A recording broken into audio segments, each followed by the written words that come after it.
যুক্তরাষ্ট্রের ৪৩তম president George W বুশকে জুতাছুড়ে মারার এই দৃশ্য তোলপাড় ফেলে দিয়েছিল গোটা বিশ্বে।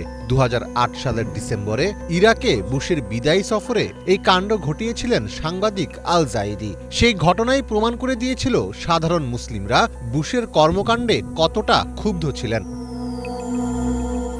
কিন্তু সেই বুশও ইরানে হামলা করার সাহস দেখাননি। শুধু বুশ নন, প্রেসিডেন্ট থাকা অবস্থায় বারাক ওবামা এবং জো বাইডেনকেও ইরানে হামলার পরামর্শ দেওয়া হয়েছিল, কিন্তু তারা কেউই রাজি হননি। তবে একমাত্র ব্যতিক্রম ডোনাল্ড ট্রাম্প, যিনি ইসরায়েলের সাথে যৌথভাবে হামলার সম্মতি দিয়েছেন। সম্প্রতি এমনই এক চাঞ্চল্যকর তথ্য দিয়েছেন সাবেক মার্কিন পররাষ্ট্রমন্ত্রী জন কেরি।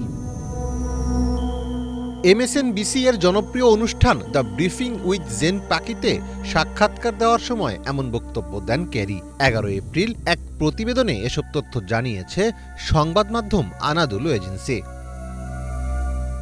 সাক্ষাৎকারে কেরি বলেন, বারাক ওবামা না বলেছেন, জর্জ ডব্লিউ বুশ না বলেছেন, জো বাইডেনও না বলেছেন। আমি নিজে সেই আলোচনায় উপস্থিত ছিলাম। তার মতে, আগের মার্কিন প্রেসিডেন্টরা ইরানের বিরুদ্ধে যুদ্ধের সিদ্ধান্ত নেননি কারণ তারা শান্তিপূর্ণ সমাধানের সব পথ শেষ হয়ে গেছে এমনটা মনে করেননি।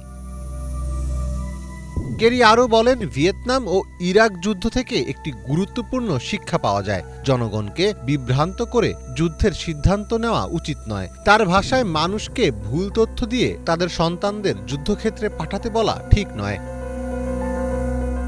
যেখানে অন্য মার্কিন প্রেসিডেন্টরা ইরানের সাথে যুদ্ধে জড়ানোর পরিণতি বুঝতে পেরে পিছু হটেছিলেন, সেখানে ট্রাম্প ঠিকই সেই সাহস দেখিয়েছেন। আর এর পেছনে ট্রাম্প এবং নেতানিয়াহুর গভীর বন্ধুত্বকেও দায়ী করছেন অনেকে। নেতানিয়াহু যখন ১৯৮০-র দশকে জাতিসংঘে ইসরায়েলের রাষ্ট্রদূত হিসেবে নিউ ইয়র্কে ছিলেন, তখন থেকেই ট্রাম্পের সাথে তার ব্যক্তিগত পরিচয় গড়ে ওঠে। এছাড়া ডোনাল্ড ট্রাম্পের বাবা ফ্রেড ট্রাম্পের সাথে নেতানিয়াহুর পরিবারের সুসম্পর্ক ছিল।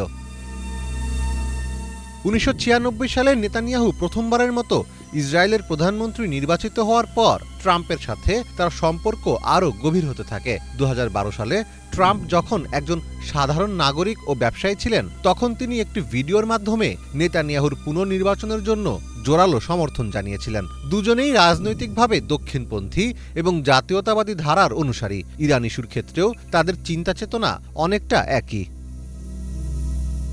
ফলে অন্যান্য মার্কিন প্রেসিডেন্টরা যা করতে দ্বিধাবোধ করেছেন, ট্রাম্প তা অনায়াসেই করেছেন।